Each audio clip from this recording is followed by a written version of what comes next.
And some of it has even had the risk of really affecting American elections. In fact, right amidst all of this, Elon Musk even acknowledged that ahead of the 2024 elections, the huge presidential race right here in the United States, Europe tried forcing Elon Musk to censor a video where he spoke with Donald Trump. Elon Musk interviewed Donald Trump, sat down with a discussion on him. Europe did not want the American people, let alone the people of Europe, to be able to see that. They wanted it censored. Now, Elon Musk refused, but this could constitute really a foreign attempt to eliminate political discourse, even during a major presidential election. And, notably, Trump won the election, but he was also the front runner. He was also the leader of one of our two main political parties. They didn't want the American people to be able to see that video. They'd argue, well, look, people can see it in Europe, and he's a divisive figure. Well, how can they regulate the American political debate? Really? Now, this isn't even a limited issue either. Actually, other major platforms, Meta, a lot of them talked about this. They've noted that European regulators are fining them on an ongoing basis, constantly placing fines on them. I mean, to the tunes of Maybe they need hundreds to of be millions broke at a up. time, some even higher than that. And of course, this is being seen as kind of a tech tax, where Europe is collecting money, even funding good parts of their government by just fining American companies, robbing American companies in order to prop up their own systems. Now, look, in light of all this, Vice President J.D. Vance wrote this. He said, quote, rumors swirling that the EU Commission will fine hundreds of millions of dollars for not engaging in censorship. He's not just talking about X here. He's saying that the European Commission is about to roll out a lot of this. And yes, he says this is about censorship. He says the EU should be supporting free speech, not attacking American companies over garbage. And of course, a lot of Americans have pointed out what does get you censored in Europe. Frankly, a lot of things. If you're praying in your head, you may get arrested. If you say something offensive on the internet that may be seen as offensive, so maybe, for example, there's a rape gang in your community and you don't like them and you post on the internet saying, I wish they'd go home, you might get arrested and the rape gang will continue. If you don't like the violence or terrorism or anything like that and you express it, you might get arrested. But of course, the other side of it is a very light on crime policy against the people committing the other crimes.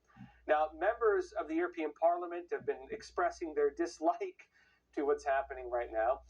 Member of Parliament, this is Helmut Brandstatter, responded to this whole thing with X, and he said, quote, a message to Piggyland, referring to Americans as pigs. He says there is no censorship in Europe. And everybody has to follow our rules.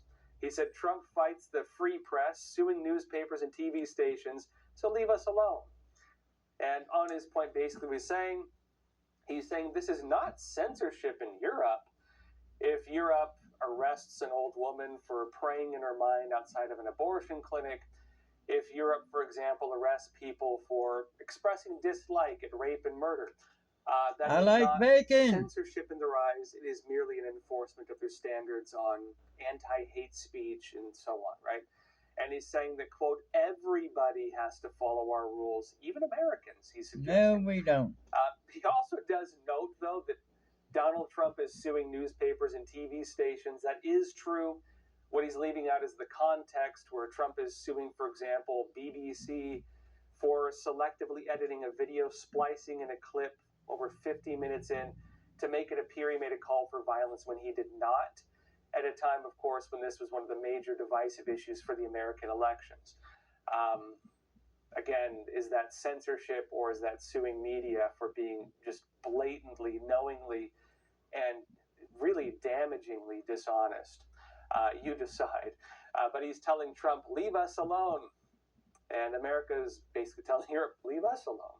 Now, like in response to that, U.S. Undersecretary of State, this is Sarah B. Rogers, he said, quote, in response to that post in particular, in Europe, you can refer to Americans as pigs, because he's, again, calling Americans piggy land, but he said not convicted rapists. So she posted a story from June 2024 where a woman was given a harsher punishment than a man convicted for gang raping a 15-year-old girl in Hamburg, and the woman was punished more harshly than a gang rapist because the woman referred to the man as a rapist pig.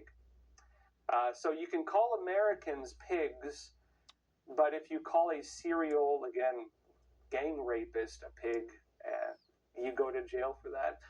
In that case in particular, by the way, that was in Germany. The woman was sentenced to a weekend in jail for defamation. She defamed him because she called a man a dishonorable rapist pig in a message, because the convicted rapist, well, again, raped a 15-year-old girl.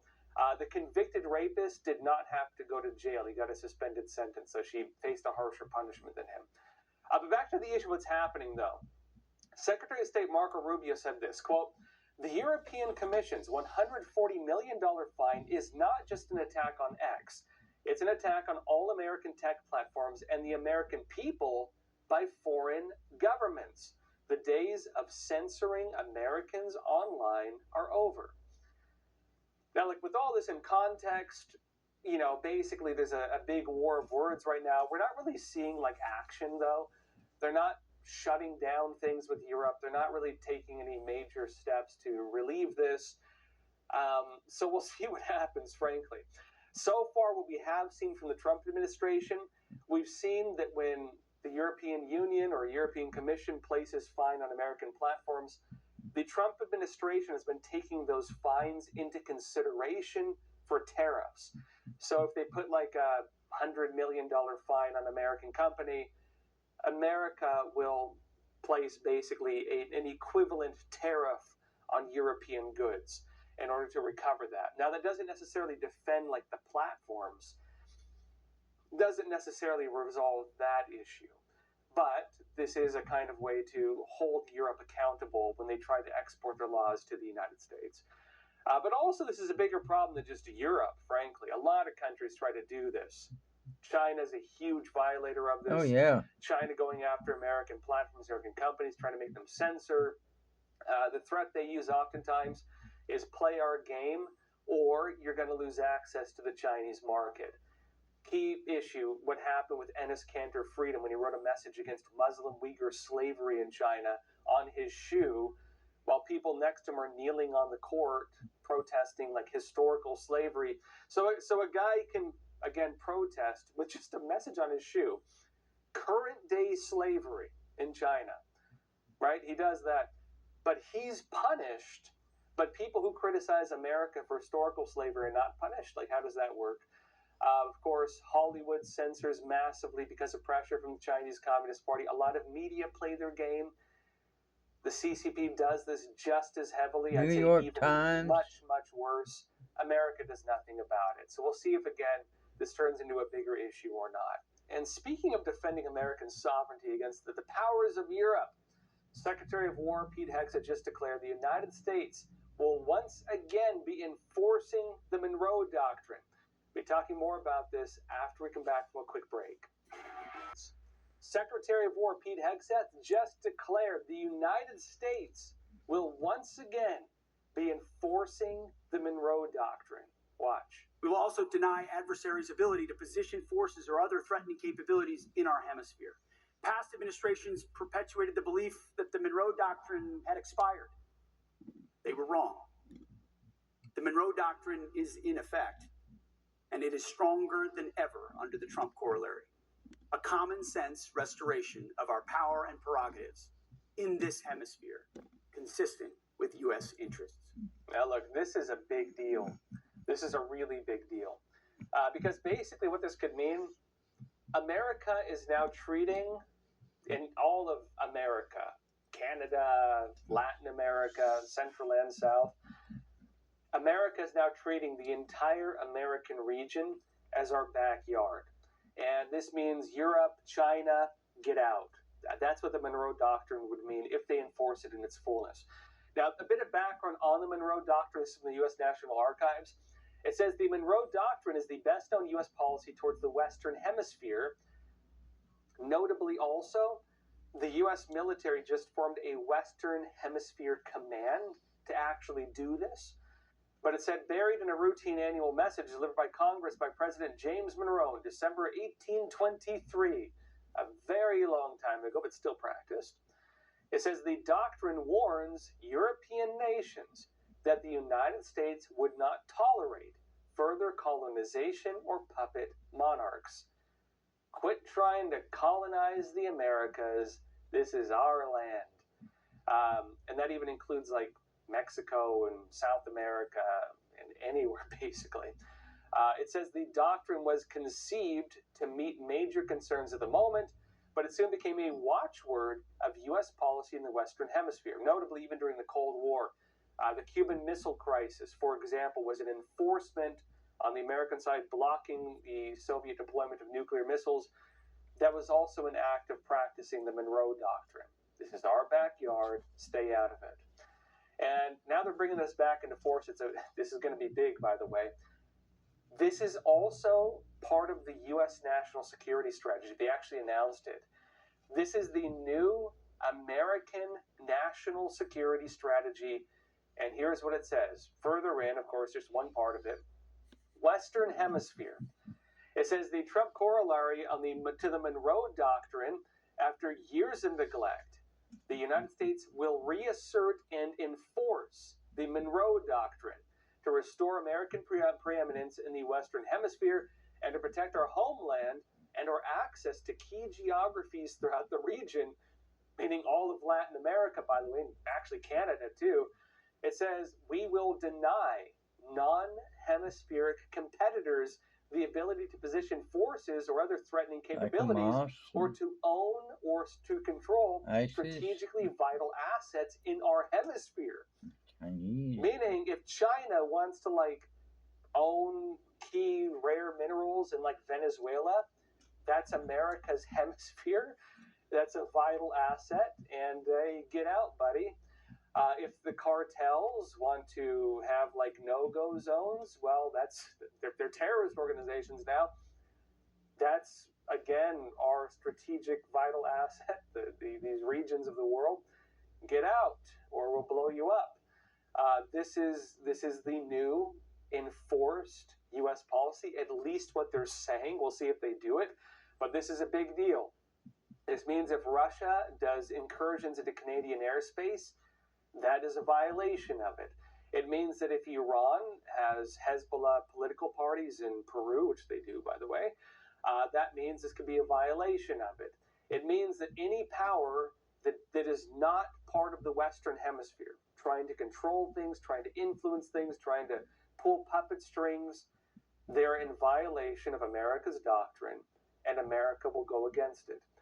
Now, on this, it says this. It says this Trump corollary to the Monroe Doctrine is a common sense and potent restoration of American power and priorities consistent with American security interests. It says our goal for the Western Hemisphere can be summarized as, quote, enlist and expand.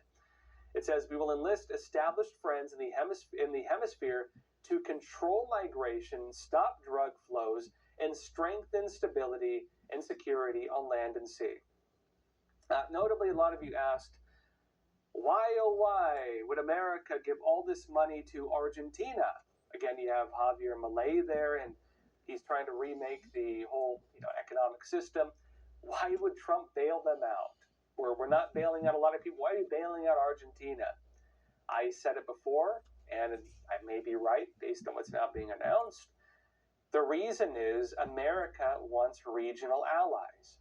Why is Trump working with Bukele in El Salvador? Again, strengthening allies in the region. Why, oh why, might the Trump administration overthrow Maduro and then place into power what is deemed as the government in exile under Juan Guaido, of course, living in Florida, was kind of deemed as the transition government. I don't know if you'll still do that. But America, of course, is looking to place a new leadership in that country. Why, oh, why would we do that? Well, it's because Trump is saying they want to make regional allies established friends.